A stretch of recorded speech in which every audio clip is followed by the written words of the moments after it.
Good evening, happy Wednesday. Happy Wednesday. What an incredibly beautiful day. I don't know about you, but my laundry dried in 5 minutes. I hung it out over my lunch hour and it was so beautiful and windy. So we have a privilege of being with Andrew and Connie this evening. They're going to present their work, and I really appreciate that we could use our service hour to not only be in the midst of their work, but to share in the work, because I expect it is vibrationally incredibly accurate to what we do on this, normally on a Wednesday evening. So I would welcome Andrew and Connie. Thanks.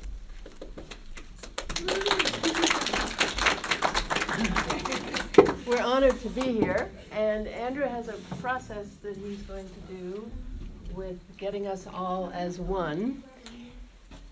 So, firstly, I just want to say this is a true honor and a privilege to be here with you beautiful people and sharing this work that we've been developing for a long, long time and taking all around the country and working with groups in different contexts in different ways. And we get to do it here for the first time with you. It's actually the first time in Loveland. Here it's been before it's Boulder. And there's a preference we have, and we're going to ask you to participate in a little exercise. Is that okay? Yeah. Everybody agreed? Yes. Because if we're going to be rebels, it'll be a mess. This is what we are going to do. We're going to stand up.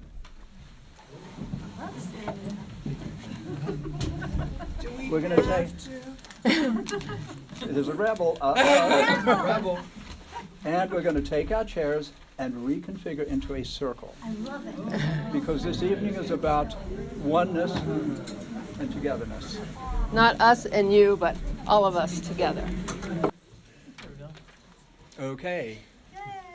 We are officially here. Hello, everybody. Thank you, circle. We're honored that you're here. This is a wonky circle, but it's the best we could do. Thank you. We're going to open the proceedings with Soma is going to read the opening prayer from the Trust Frequency book. And I think, is that the next thing we do, Donna? Yes. Okay. Soma, would you come up here, please? Because I'm running a little recorder here. Okay. We'll trade spots.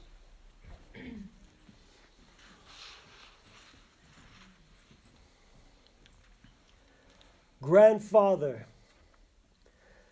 creator of all that exists, with this sacred pipe, hear my prayer. As the new day dawns, let all people begin anew to walk the good red road of life. May we forget our differences. May we remember our likenesses. Let us hear what we have not heard. Let us see what we have not seen. It is the spark of the universe, the oneness of all life. In such a way, may we be blessed. Blessed in a sacred manner.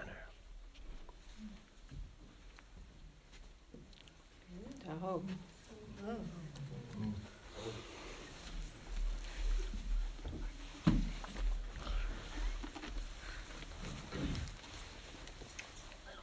So that's how the book opens. And now we're going to show you how the book closes, with the assurance there's stuff in between.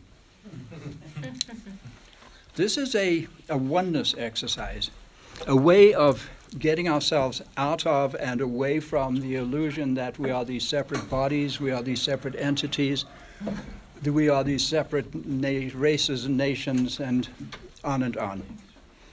So I'd ask us to close our eyes, and we're going to go deep inside.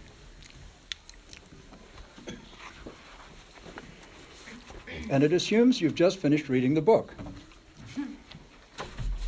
When you have absorbed the information in this book, sit quietly, eyes closed, and breathe softly. Connect your in-breath and your out-breath. Feel the air entering and leaving your body. Ponder. Think about how extraordinary this is. Air, one of the rarest substances in the universe, in the entire universe. Without air, a finely balanced mixture of nitrogen, oxygen, carbon dioxide, and a few other trace elements, life as we know it is not possible. Air occurs only in a very thin film that encircles planet Earth and nowhere else in the known universe. Each time we breathe, we are intimately connecting with every living, breathing organism on the planet. It is the same air, whether you are a diatom in the ocean, an Olympic athlete, a dolphin, a deer, a bacterium, or a tree. It is the very same air that was breathed by the dinosaurs, by Jesus, by your great-great-grandmother. It is the very same air that will be breathed by your grandchildren and your great-grandchildren in the fine new world that you are busy inventing for them. Know this and be happy.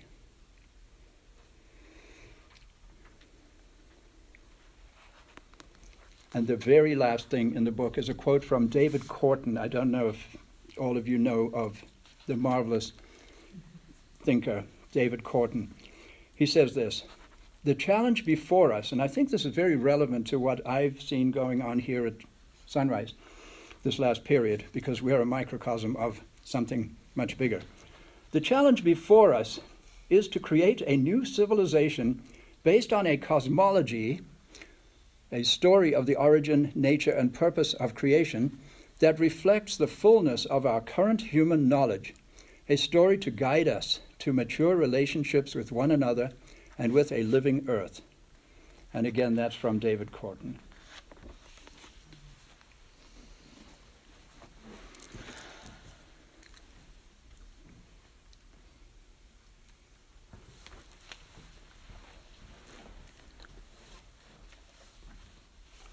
Now we'd like David to read the mission statement of the EDL that's in the little brochure here, because we'd like to bring this work, our work, into relevance for Sunrise Ranch community and the planetary mission people who are here.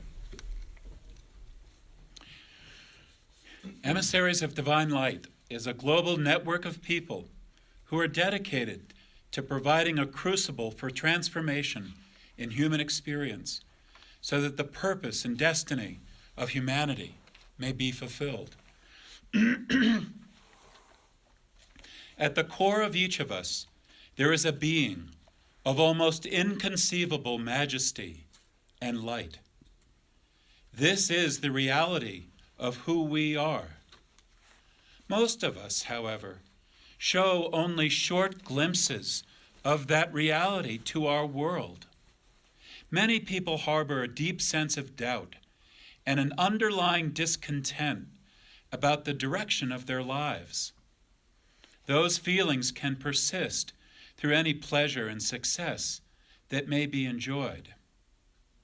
Is it possible for the reality of who we are, who we truly are, to emerge in the world? Is there a way to use every relationship, every job, in fact, everything we do, as a means to let our inner being become more real to us and to those around us? Many would consider this possibility fantastic. Our culture and upbringing try to convince us that we are anything but radiant beings of light. Prevailing thought suggests the future depends on technology and that faster, bigger, and stronger makes for progress. Meanwhile, what is most precious, the experience of what it means to be all that we truly are, is largely forgotten. People find themselves out of touch with their own power to move past the bonds of culture and hereditary influence. For each of us, the future depends on how we respond to this essential question: in what do we have the most faith? The potential we have touched to express our highest and finest in every facet of life, or our attachment to factors based in culture and upbringing that hold us back from that. In the end, it won't matter so much for us what our friend's answer may be, or what answer is given by the political or spiritual leaders of the day. Our own answer will be what brings either fulfillment or futility. And while our response and words may be important, our thoughts and feelings and every moment of our living are the ultimate answer that will set the course for our future. All of the world's great religions and spiritual teachings point to the potential for the transcendent reality of being to come forth in oneself. The actual experience of this, beyond belief or religious tradition, is the highest calling available to a human being. Our world's greatest need is the spiritual leadership of people who answer this call. Thank you, David. Thank you, David. And the title of this talk, or this evening, is the nature of the conscious, loving, abundant universe and humanity's place in it. And we would like to give our perspective on the nature of the universe as a means of perhaps inspiring and adding to and facilitating this statement of purpose for the EDL. And what I'd like to point out from this little reading, the various just little pieces of it that we're going to address tonight, and that is the sense of doubt. That is our ability to use every relationship, every job as a means to accessing our inner being. And be all that we truly are. Move past bonds of culture and hereditary influence. This is very key, deep stuff, okay? And we're going to give some tools to actualize these things in our daily living. It's all great to talk about it, but how do we actualize it? And then, in what do we have the most faith? This is key. We call it trust, okay? In what do we have the most trust? In what do we have the most faith? Our light, or our attachment to factors in culture, this hereditary influence that's so deep that we haven't even looked at it. It's there, it's underlying all this overlay that we want to be and aspire to be and know we can be, but underneath it all, this attachment to factors in culture. And is it leading to fulfillment or futility? Many times fulfillment, many times futility. I know everyone feels both of those.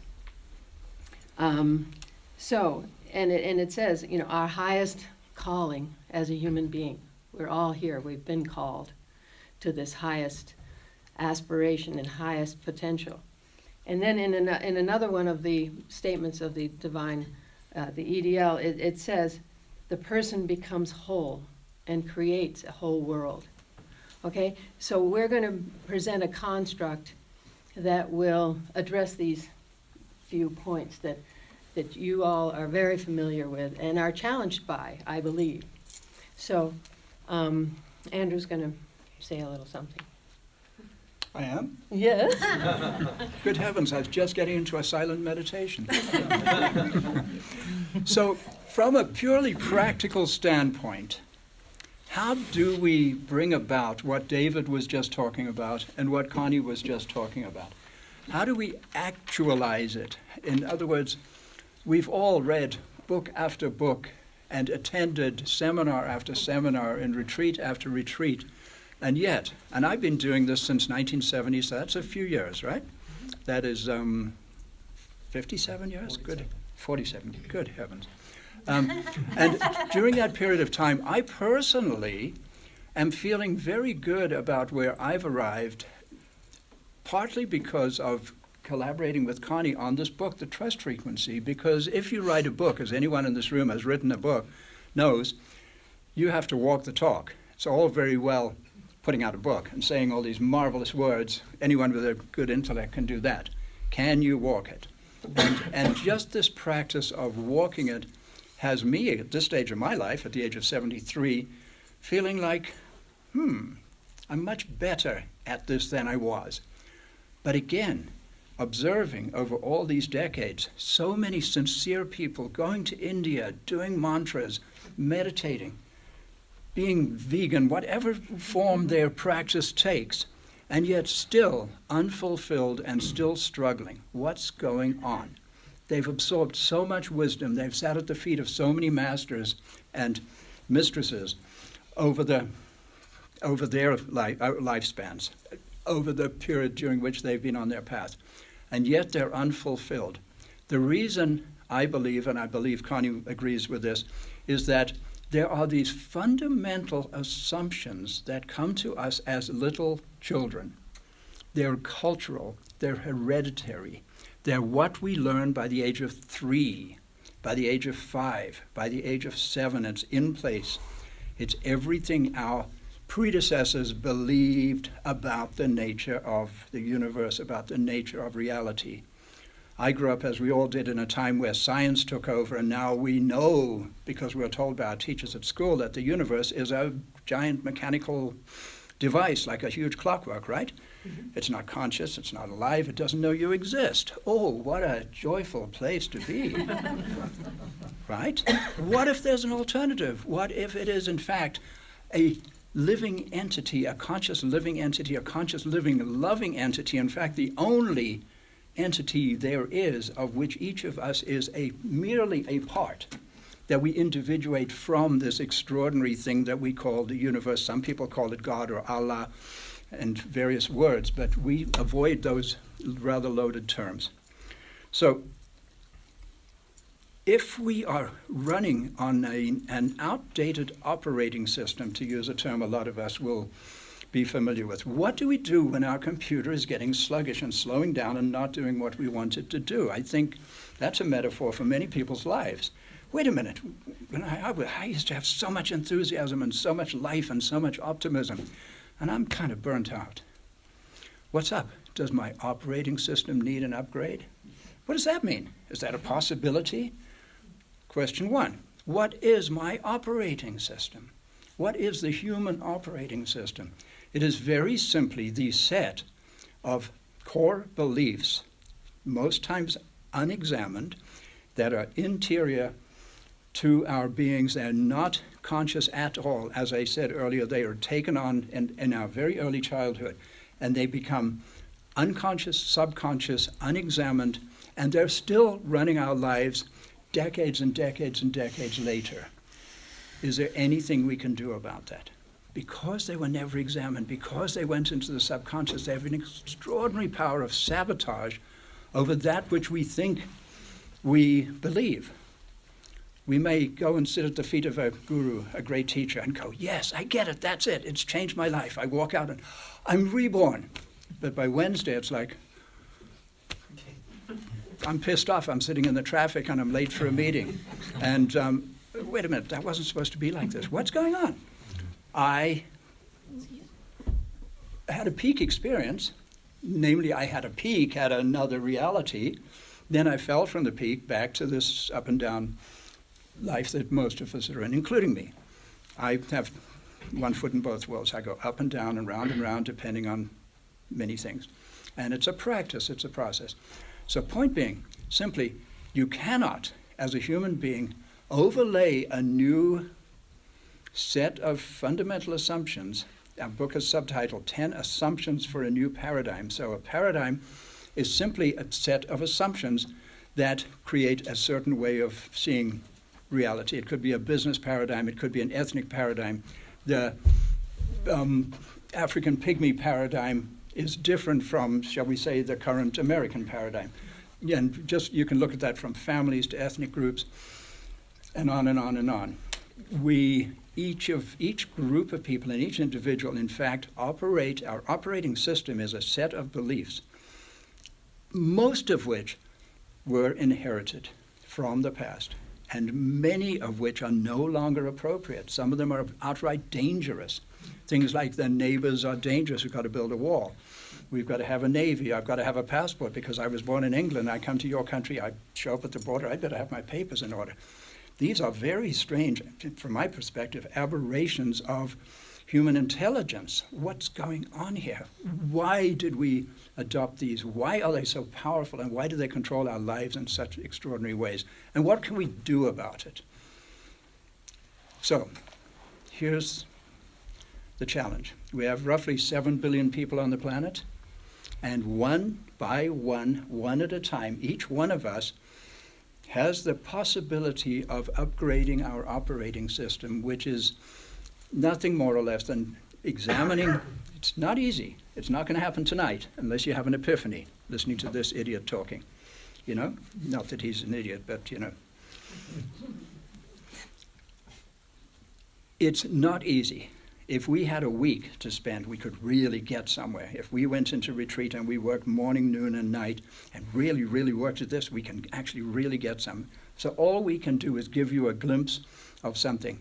It's a construct on the nature of reality or the nature of the universe. And there were 10 commandments, so we came up with 10 assumptions. The original title of the book was The 10 Assumptions.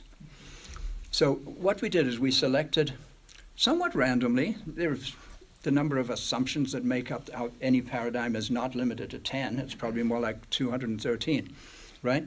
But 10 is enough for a start. So we simply selected 10. And one thing I love to do in a workshop is say, when was the last time someone approached you on the street and said, excuse me, what are your 10 most fundamental core beliefs? We don't do that in this culture. I don't know any cultures that really do, okay?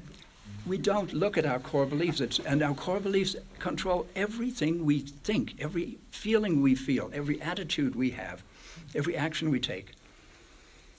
They do, and we're unconscious of that. So this is about becoming conscious of our beliefs and realizing that many of those beliefs we accepted as gospel when we were little, and we've only just gone like, well, wait a minute, I didn't decide that. Where did I get that from? And can we change it? So we're offering 10, sort of an alternative reality of 10 potential assumptions, which taken together add up to a whole new paradigm, which results in a higher vibratory, speaking, I think we can measure this scientifically, but I'm speaking as a 60s person. You know the difference between a higher vibration and a lower vibration. We've all been in love. We know what that feels like. We've all been terrified. We know what that feels like. And there's a difference, right? How can we live from trust and not from fear? Because many of those subconscious assumptions are fear-based, such as scarcity, there's not enough. Such as, I'm not good enough. The list goes on and on and on, and they're very deep, and they have profound power over us, and they have the power of sabotage over our intentions. So, Donna. So, we have a construct on the nature of the universe. And we're going to read this construct just to quickly give you an overview, and then we're going to go into a couple of aspects of it that we feel can be takeaways as tools. And so we're just going to read through our definitions and our 10 assumptions so that this whole construct is on the table. May I say something quickly before? Certainly. I just want to define the word definitions. We use certain terminology in a way that you won't find in the dictionary. So it's necessary to understand what we're talking about, to just listen to what we have to. We use certain words in a different way. Paradigm assumption, you'll find those in the dictionary, but when we talk about humanity or love, we have a different way of expressing that. So that's what Connie means by that. So, an assumption, a core belief which we take to be true without question. A paradigm, a set of agreed upon assumptions which create a consensus reality. Humanity, now this is key, okay? Humanity, a collection of divine, autonomous, sovereign beings who have chosen to incarnate on earth to learn and grow on their soul's journey to wholeness, each with an individual purpose and a unique gift. Okay? So please keep this in mind as we proceed. Love, the fundamental unifying and creative force of the universe. Frequency, the vibratory rate that determines the characteristics of a particular reality. There is a wide range of frequencies, each with its own reality and its own distinct laws. This isn't the only game in town, kids. This frequency, this reality. Okay, the trust frequency, where the soul's destiny awaits, with more abundance, balance, freedom, and joy than we can fathom, where the true nature of the universe is experienced. Free will, the right to choose one's frequency. Circumstance, the seemingly uncontrollable outward events that influence our decisions. Consciousness, universal consciousness, the primordial life energy of the universe. Human consciousness, the active and passive phenomena of awareness, assumption, attitude, attention, alignment, action, and allowing, which determine our frequency. The universe, all that is, both manifest and unmanifest, also known as God, Creator, Atman, and so on. We call it the conscious, loving universe. So those are the definitions, and Andrew will read the 10 assumptions. And you can go online to take the test, and we'll So now what we're going to do as the structure of the book is these 10 assumptions, and that's the whole, it's basically a 10-chapter book with an introduction and a conclusion. You could look at it that way. And so these, in a sense, are the chapter headings, the breakdown of the book. And each of these 10 assumptions is accompanied by a current assumption, which is very, very often the opposite of the ones we are proposing. We're actually proposing assumptions or beliefs that are very different, and often, as I said, the polar opposite of the current belief that drives individual and collective realities. And as Henry David Thoreau so famously said, I believe that everything my neighbors believe is wrong. The only thing I'll ever regret is how good I was. Yeah. So we're going to go very, very swiftly through the 10 assumptions just to give us an overview, and then we'll get a little deeper because we simply don't have enough time. But I think you all realize that this is deep, this is profound work and transformative work, and this we can only give you a glimmer of it at this point. And I think you'll see how it fits into the beautiful understanding that the emissaries of divine light have, the way they see reality. I personally see a real, it's a nice match. It's a friendly match. It doesn't conflict anywhere that I can see. They? And that's very unusual, by the way. These are they. Huh? These are they. Not they see, you see. These are the emissaries of divine light. They are? Okay. Here's the 10 assumptions. 1, we live in a conscious, loving universe. There is only love. 2, the universe loves us unconditionally. It gives us everything we ask for. 3, we create reality by the power of our consciousness. 4, and we call this the 7 A's. This is actually 7 words beginning with the letter A that are attributes of human consciousness. Awareness, assumption, attitude, attention, alignment, action, and allowing, which determine our frequency and are our requests to the universe. Do you remember we just said it gives us everything we ask for? Our consciousness creates the condition that the universe responds to, and you can think of that as a request. 5, free will is an absolute law of the universe. We have the freedom to choose our frequency. We are masters of our own destiny.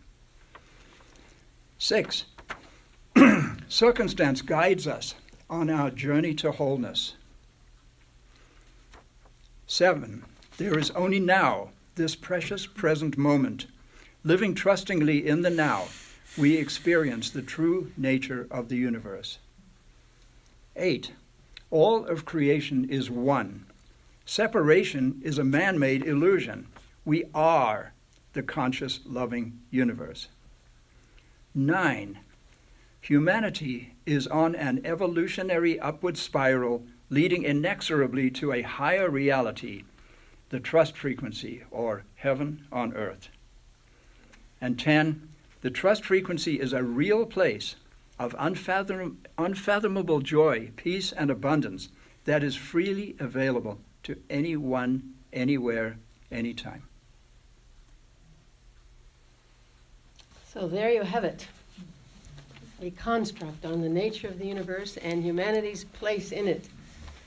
And what we'd like to do, I don't know how much time we have left. What time? Could someone give us a time check? It's 8:30. And what time is it now? Oh, there's a clock. Good heavens. We're so advanced here. I'm still catching up with technology. What does it say? 8:05. 8:05, thank you. Okay. How's everybody doing? Do you want more? Do you want some specific tools? Okay. So, If you Yes. open that door a little bit, the air will we move. got some air in. Yeah, let's try to keep everybody It from already falling is. asleep. Yeah, We won't be offended if you do. We know it's hot in here. I think I had some water over here.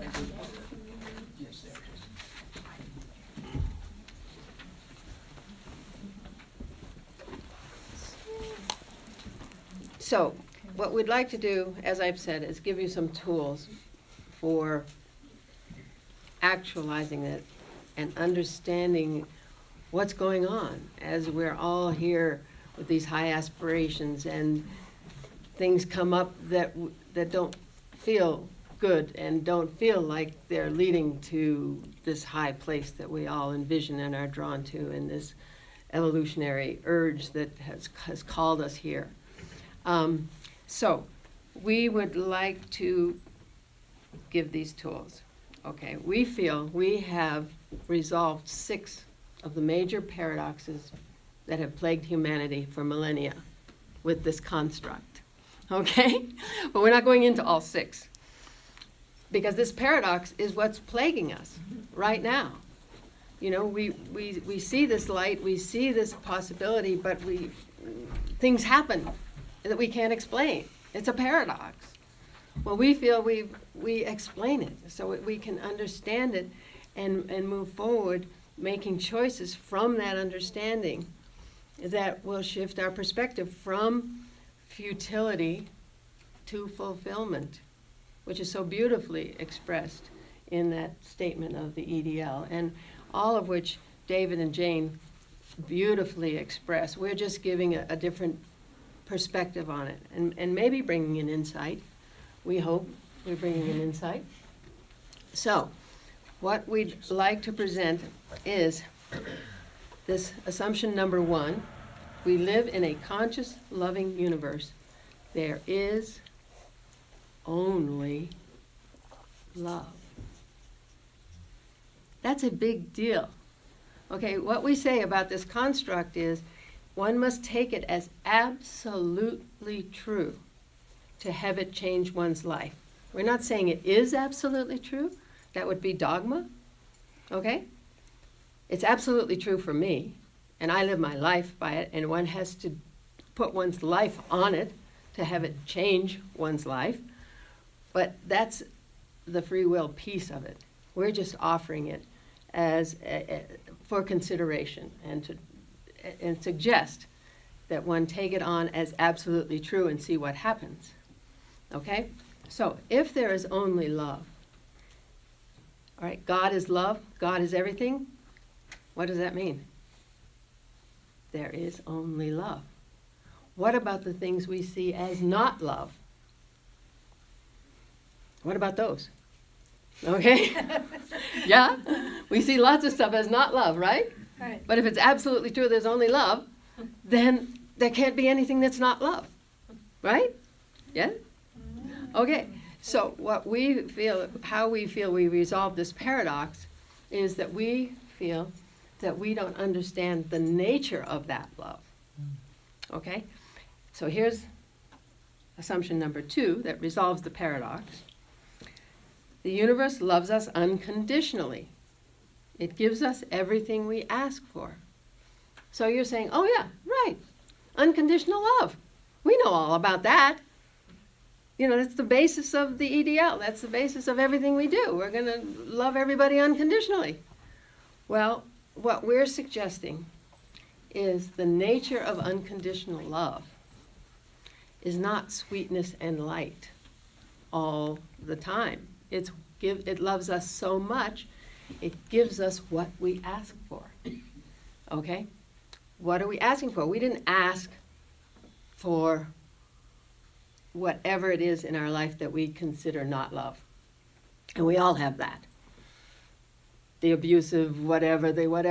Our whole story, our whole victim story is all tied up in these things that happened in our lives that we think of as not love, right?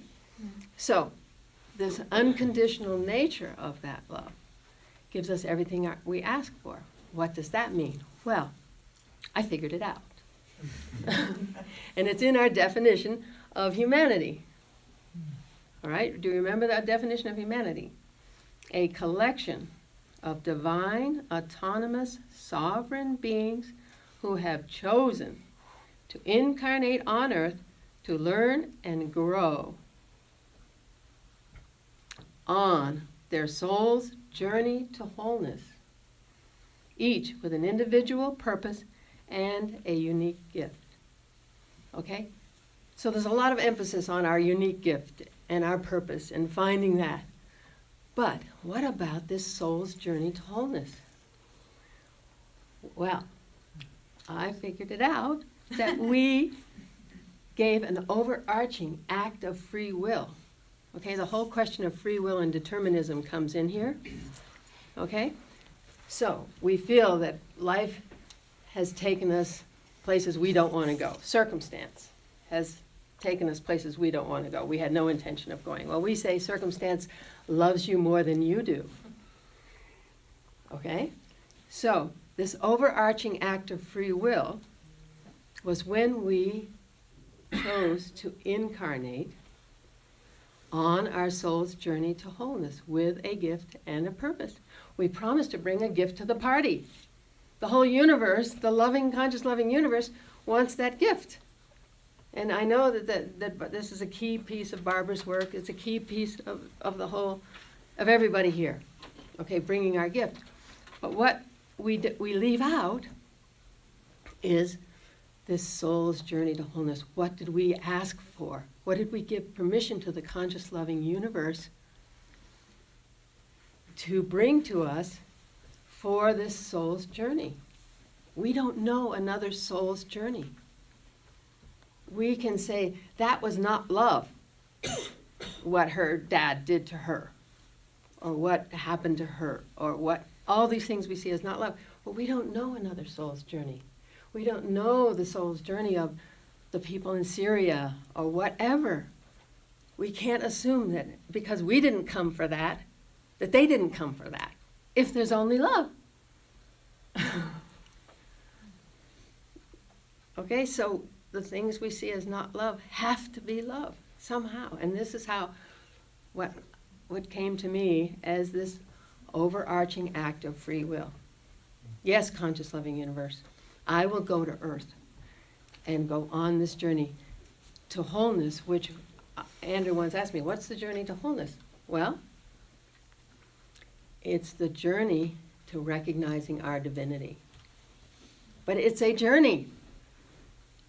So each of us came for the experiences that each person in our lives, our intimate relationships, I call it the dance of souls, that each person in our lives has the responsibility to show us the parts of ourselves we don't love.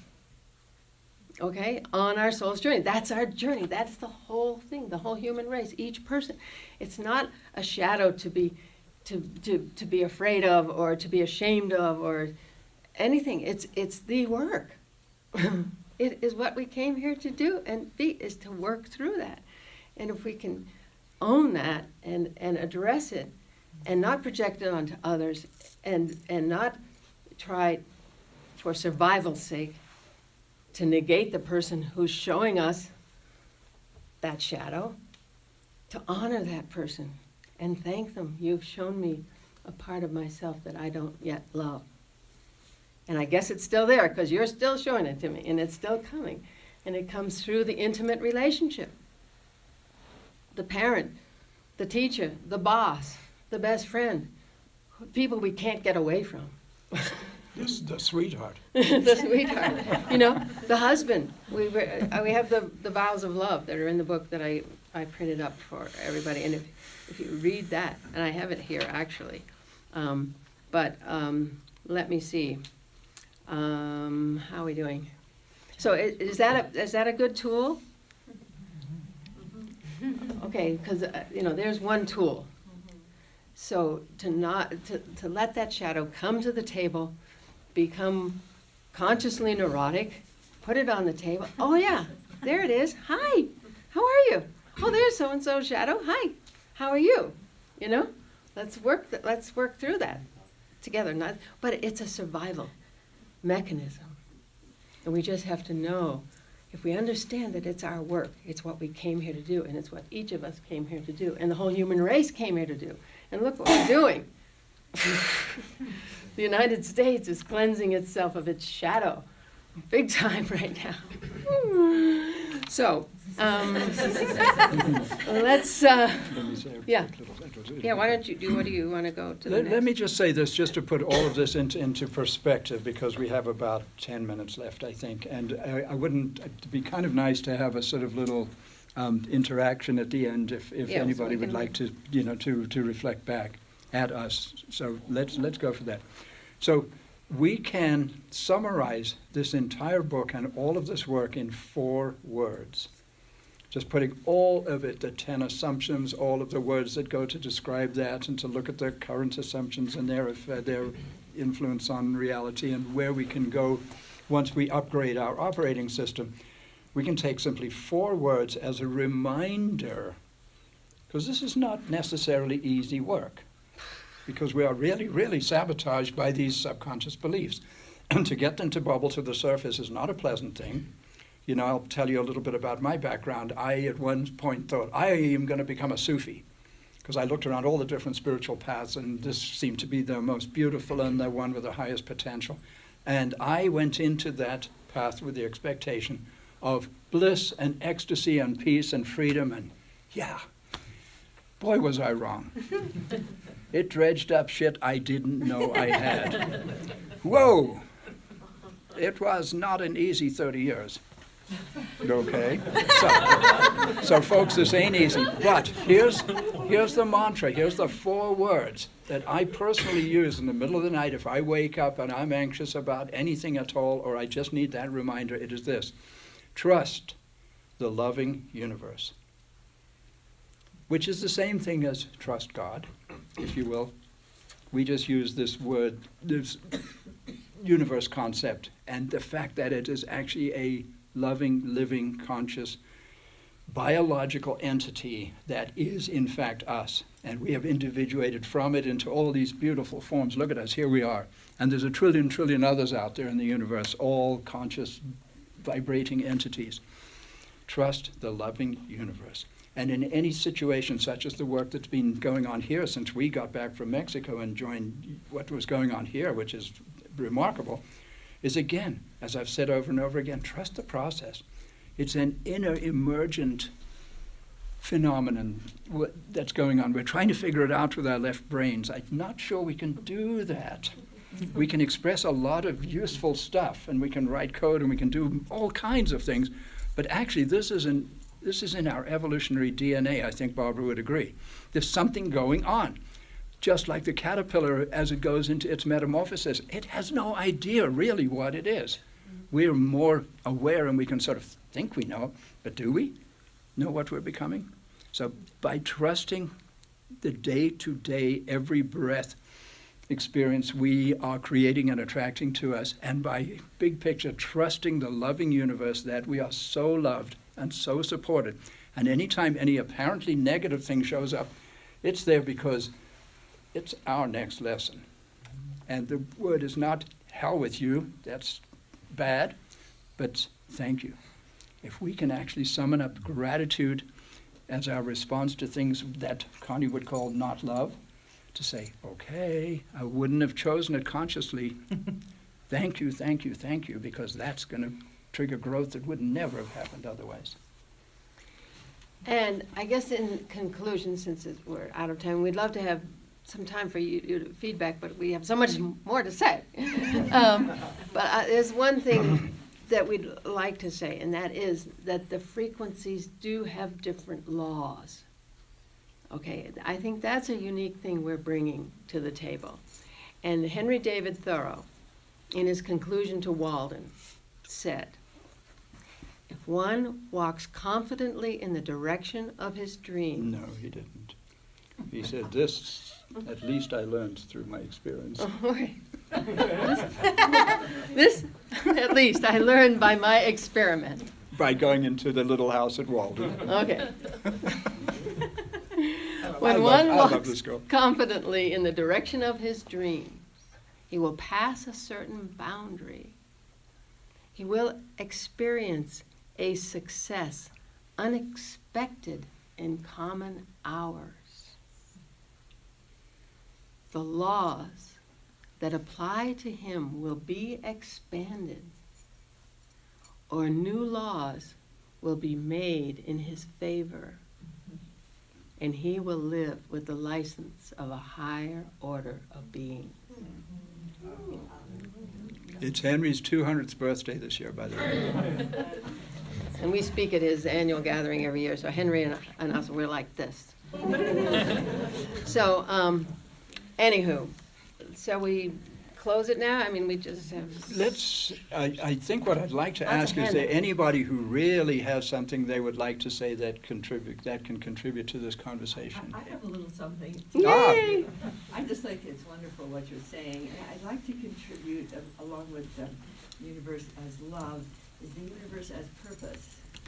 Because I'm totally in love with the purpose of the universe, which for billions of years on its own seems to have been moving to higher consciousness and greater freedom and more complex and loving order. So when I noticed that through Teilhard de Chardin and others, I noticed it was my purpose to go to higher consciousness, greater freedom, and more loving order. So I just wanted to add to what you're saying about the love, is when you follow that path inside yourself, the entire process of universal energy is with you. And you could say it's love, but love with this tremendous purpose toward more life and more love. So the last thought here is that when you face a crisis, when I face a crisis, I always look to what greater impulse of evolutionary consciousness is coming out of this crisis, whatever it is. And it's never failed to show up, no matter how bad the crisis. So if we apply that to all these terrible crises on Earth, it's very hard to apply it to Syria, for example, where people are completely innocent looking. But collectively, it's true. Whether individually, it may be hard to see that. Collectively, the universe is showing there has to be, out of that, another way. So, thank you. Thank you, Barbara. Thank you.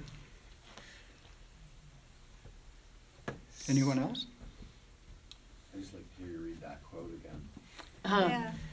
Which Henry? one? Which one? Henry? Yeah.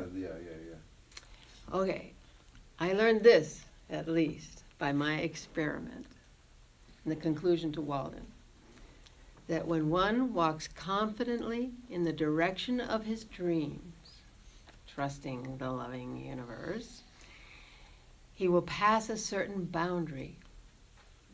He will experience a success unexpected in common hours. The laws that apply to him will be expanded, or new laws will be made in his favor, and he will live with the license of a higher order of being. Okay? So- This was a key. This was a key to this whole trust frequency thing. The laws are different. We go into a higher frequency without doubt. See, this doubt that was mentioned in the statement, okay? Doubt is the Achilles heel. We have to walk in total trust to get there. And in that frequency, and Goethe, there's a quote that's attributed to Goethe that many of you probably know. He didn't actually write it. It was a Scottish mountaineer who wrote it. But it is, I don't know this one as well as I know the Thoreau one, and it's in the book, but it's the one where he says, there is one truth, the ignorance of which kills countless plans, and that is that when one commits without the chance of turning back, providence moves too. Well, we figured it out. It's not providence moving. It's us moving into a higher frequency, okay? Providence moves too, and all manner of unforeseen circumstances, chance meetings, and material assistance come our way, which no man could have dreamt would have come his way. Okay? And that is, actually, I got it. That is the quote. All right? So, take those two quotes and put your life on it. Trust it. These boys know what they're talking about. This material assistance, chance meetings, which no man could have dreamt would have come his way. It's beyond the conscious mind. We can't fathom it from these conditioned minds. We have to allow it. We have to walk it. Our 7 A's we put them in a sentence. And I don't have it with me. I think I can say it in the sentence. Okay? With accurate assumptions. No. With expanded awareness. With expanded awareness and accurate assumptions, we choose our attitude, consciously direct our attention, take committed action, align with our highest inner promptings, take committed action, and allow the loving universe to manifest beyond our wildest dreams. Thank you. Thank you.